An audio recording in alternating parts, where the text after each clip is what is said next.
Hello বন্ধুরা, কেমন আছো? আর একটা নতুন ভিডিও নিয়ে চলে আসলাম। আজকে কাজ হচ্ছে বৌভাত। এসে দেখলাম গেটের ডেকোরেশনটাও খুব সুন্দর আছে। চলো আমরা ভেতরে গেলাম।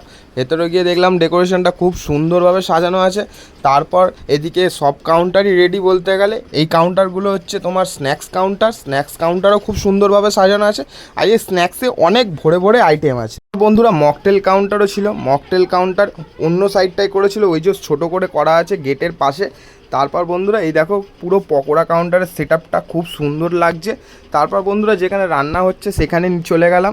এই যে দেখো এখানে 1000 লোকের রান্না রেডি আছে। আজকে মটন বিরিয়ানির কাজ আছে। আমার কাজ হচ্ছে মটন বিরিয়ানি ফিল আপ করা। এই যে সবাই ড্রেস আপ করে বসে আছে, এখনও কাজ চালু হয়নি, গেস্টও আসেনি। তারপর কাজ চালু হয়ে গেল। কাজ চালু হয়েতে সবাইকে কাউন্টারে ঢুকিয়ে দিলাম। কাউন্টারে ঢুকে সবাই দাঁড়িয়ে আছে।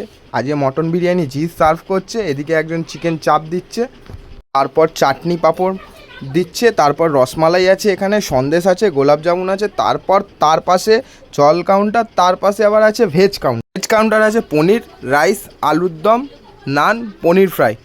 তারপর আস্তে আস্তে লোক ভরে গেল, লোক খেতে চালু করে দিল। এদিকে বর বউও স্টেজে চলে এসছে, সবাই কাউন্টারে দাঁড়িয়ে আছে। এই যে নাচ হচ্ছে।